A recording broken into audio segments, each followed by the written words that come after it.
Okay, so you know how sometimes a true crime case just sticks with you? Oh, absolutely. Yeah, like there are some you just can't shake. Right. It's like it gets under your skin and you have to know more, you got to figure it out. For sure. And for me, a lot of times those are the unsolved ones. Exactly.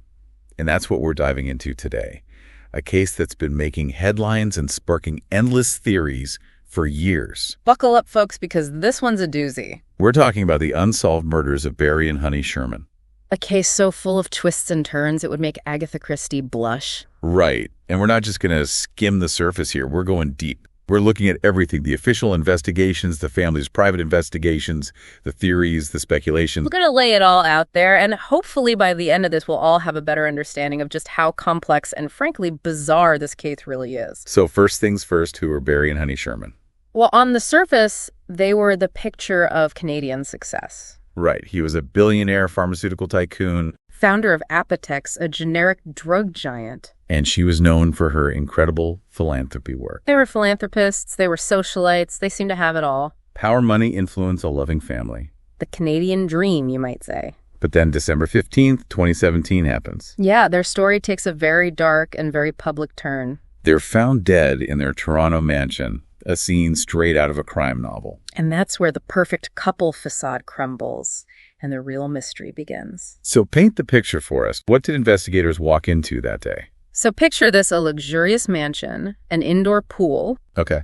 And then in a semi-seated position, leaning back against the pool railing, are Barry and Honey Sherman, fully clothed. Wait, fully clothed. Yeah. Found facing each other, belts around their necks, arms outstretched. Okay, that's just unsettling. Right. It was immediately clear this wasn't a random act of violence. It sounds staged, like someone wanted to send a message. Exactly. And staging a scene like that is a deliberate choice. So it's not just a crime. It's a performance. Right. It's about controlling the narrative, maybe even misleading the investigation from the get-go. Okay, so we have a staged scene in a multi-million-dollar mansion. What was the official cause of death? Ligature neck compression. Ligature neck compression. That's a mouthful. Essentially strangulation. They were strangled with those belts. So not a straightforward hanging? No, not at all. It was a much more personal, more violent act. And this is where things get even more complicated. Because initially, the police weren't even sure if it was a double homicide or a murder-suicide, right? Yeah, there was genuine confusion in those early days. Which is understandable. I mean, can you imagine the pressure those investigators were under? Oh, absolutely. I mean, this wasn't just any couple. These were the Shermans. Canadian royalty, practically. Yeah, they had connections, they had money, they had influence, and the whole world was watching, waiting for answers. And to make matters even more perplexing,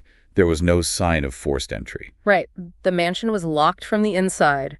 No broken windows, no jimmied locks. So not your average break-in gone wrong. This points to someone with access. Someone they knew and trusted, someone who could get in and out without raising any alarms. Which really narrows down the suspect pool, right? Significantly, and it makes it all the more chilling. So let's talk motive then.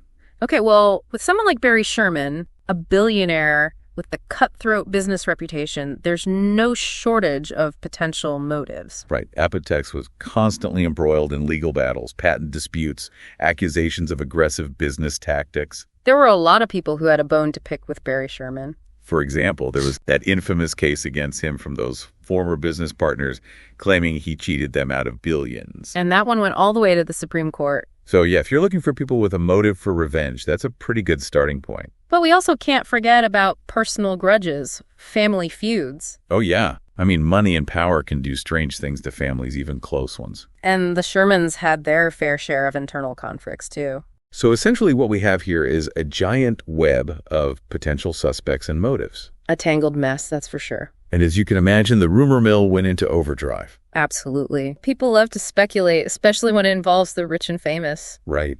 Theories range from professional hits ordered by rival pharmaceutical companies to disgruntled ex-employees seeking revenge. To even organized crime getting involved. You name it, there was a theory about it. But it's important to remember that without hard evidence, these are just stories. Speculation are easy, convictions are a lot harder. And speaking of convictions, this case has stumped everyone.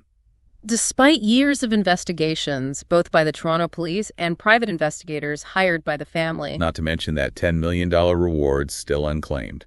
It's like this case is a puzzle with missing pieces, a story with a missing ending. And that silence, that lack of closure is almost deafening. It's a testament to whoever orchestrated this. They were meticulous, they covered their tracks well, and maybe they even had the resources to stay hidden. And what gets to me is that this isn't just some abstract true crime mystery. No, there are real people who've been deeply affected by this. Barry and Honey's children, their grandchildren. Left to grapple with this unimaginable loss and this cloud of unanswered questions hanging over their lives. The justice they deserve feels so far out of reach.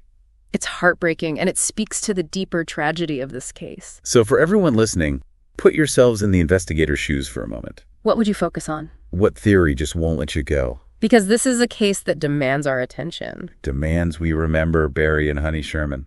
And maybe, just maybe, if we keep asking questions, keep the pressure on the truth will eventually surface. And those responsible will finally be held accountable. Until then, the mystery continues. The mystery continues.